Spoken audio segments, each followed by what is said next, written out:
زمانہ قدیم میں مسجد نبوی شریف کو مور اور شتر مور کے پروں سے بنے ہوئے برش اور جھاڑو سے صاف کیا جاتا تھا۔ ایک طویل مدت کے بعد دھول اور فرش صاف کرنے کے لیے استعمال ہونے والے ان برشوں سے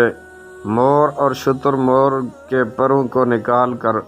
عثمانی سلاطین کے پاس بھجوایا جاتا تھا، جنہیں وہ اپنی آنکھوں اور چہرے سے مس کرتے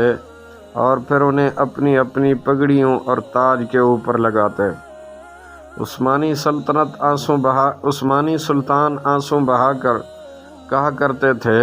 کہ ہم رسول اللہ صلی اللہ علیہ وآلہ وسلم کے خادم ہیں اور ان کے مبارک شہر کی خاک کے بھی لائق نہیں ہیں۔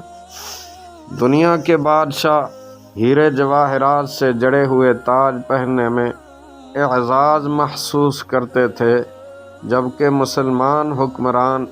ان پروں کو اپنی پگڑیوں اور تاج میں لگانا اعزاز سمجھتے تھے،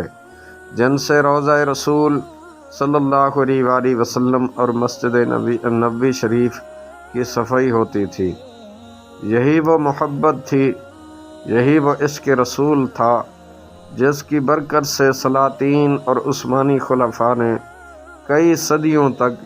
3 بر اعظموں پر حکومت کی۔ یہی ادب و احترام ہمیشہ کام آنے والی ہے، اسی لیے میرے پاک نبی مدنی آقا